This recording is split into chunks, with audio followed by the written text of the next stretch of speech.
Quem cultiva rosas do deserto, olha, talvez conheça bem essa frustração. A planta está ali, viva, mas parece que não sai do lugar, não dá flor, não cresce com aquele vigor que a gente espera, a gente aduba, cuida da rega, mas nada parece mudar. E se o problema não estiver na parte que a gente vê, mas sim escondido, debaixo da terra? E essa citação do Alcino Dremer, ela resume tudo de um jeito perfeito. O nosso objetivo não é só manter a planta viva, né? É destravar o verdadeiro potencial dela, ver aquelas flores incríveis. E o segredo para isso, como a frase já diz, está no substrato. Para a gente desvendar esse mistério, o nosso roteiro de hoje está bem claro. Primeiro, a gente vai entender esse problema que fica ali escondido. Depois, vamos ver a diferença crucial entre um substrato de verdade e uma terra comum. Aí vou compartilhar a receita exata para o sucesso, mostrar como preparar e, claro, os erros que a gente tem que evitar. E no fim, a gente conecta tudo isso com o que realmente importa: flores lindas e saudáveis. Então vamos lá, vamos começar por onde tudo acontece de verdade. O problema, na maioria esmagadora das vezes, não está nas folhas, não está nas flores. Está onde a gente não vê, no universo das raízes. Muitas vezes a planta dá sinais, sabe? É quase como se ela estivesse pedindo ajuda. A pergunta é, será que a planta que está aí em casa tem mostrado algum desses sintomas de estresse? Raízes apodrecendo, um crescimento que parece que nunca decola, ou aquelas folhas que, olha, insistem em ficar amarelas. Muita gente acha que a culpa é de praga ou da rega, mas a causa real muitas vezes é um substrato que está literalmente sufocando a planta em silêncio. E aqui a gente chega no ponto central de tudo. É fundamental entender a diferença gigantesca entre a terra comum, aquela de jardim, e o substrato específico que a rosa do deserto precisa para viver bem. Mas o que é um substrato, afinal? Pensa nele como uma casa com 3 pilares. O primeiro é a sustentação, para manter a planta firme. O segundo, crucial, é a drenagem, para a água passar rápido e não encharcar nada. E o terceiro é a aeração, o espaço para o oxigênio chegar e as raízes poderem respirar. A terra comum, coitada, falha feio nos 2 últimos. A diferença na prática é gritante, é da água para o vinho. De um lado, o substrato ideal, levinho, aerado, a água bate e já sai, o que previne fungos. Do outro lado, a terra comum, vira um bloco pesado, encharcado, que sufoca as raízes e cria o ambiente perfeito para o apodrecimento.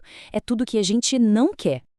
E essa observação de quem lida com isso todo dia só reforça o ponto. Não é que a planta é fraca, é o meio de cultivo que está completamente errado para ela. Mudar o substrato é, de longe, a atitude mais poderosa que se pode tomar. Ok, já entendemos o porquê. Agora vamos à parte prática. Chega de teoria, né? Aqui está a receita exata, o passo a passo para um substrato que funciona de verdade. A fórmula é toda baseada em equilíbrio. A base de tudo, 40%, é a areia grossa lavada. Isso é para garantir aquela drenagem rápida que a gente falou. Depois, 30% de terra vegetal, mas tem que ser peneirada, para fornecer os nutrientes de forma controlada. A gente adiciona 15% de carvão triturado, que é um baita agente contra fungos, mais 10% de perlita para deixar tudo super leve e aerado e, opcionalmente, 5% de casca de pinos para dar uma estrutura extra. E quando a gente olha assim no gráfico, fica ainda mais claro. A maior parte é o material de drenagem, a areia. Depois vem a parte nutritiva, a terra. E o resto são esses aditivos espertos que garantem a saúde e a aeração das raízes. Fica bem fácil de memorizar, né? Agora vamos para a ação. Com a receita em mãos, como é que a gente monta essa mistura? E talvez mais importante, quais são as armadilhas que a gente precisa desviar no caminho? Olha, o preparo é bem simples, mas os detalhes fazem toda a diferença. Primeiro passo, peneirar tudo. Isso garante uma textura uniforme. Segundo, medir as proporções com cuidado, sem olhômetro. Terceiro, misturar tudo muito bem enquanto os ingredientes ainda estão secos. E por último, um passo que muita gente pula, mas que é super importante: testar a mistura antes de usar. Agora, a parte fundamental. Porque, sabe, saber o que não fazer é tão importante quanto saber o que fazer. Então, quais são os deslizes mais comuns? O erro clássico, número 1, é usar terra vegetal pura.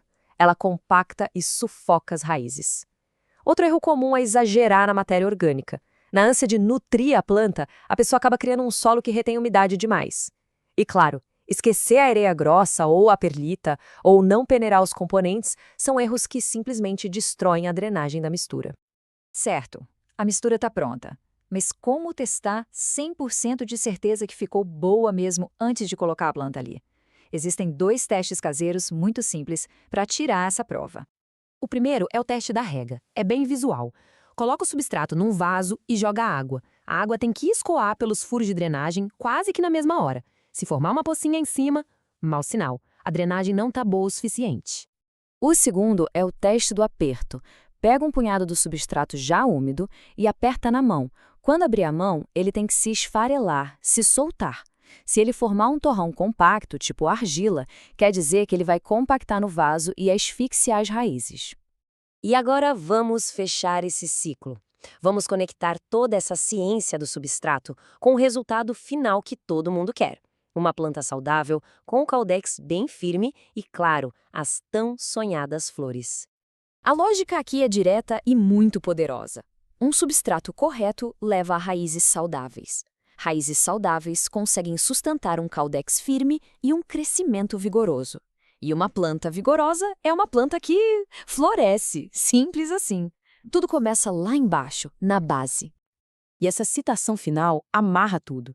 A filosofia é essa. Não se trata de dar mais adubo, de fazer regas complicadas. Se trata de acertar no fundamental, no alicerce da planta, que é o substrato. E isso tudo nos deixa com uma reflexão final. Uma pergunta. Será que todo o potencial daquela rosa do deserto, que está aí, está nesse momento escondido, esperando para ser libertado de um solo que não a deixa respirar? A chave para descobrir a resposta, agora, está nas suas mãos.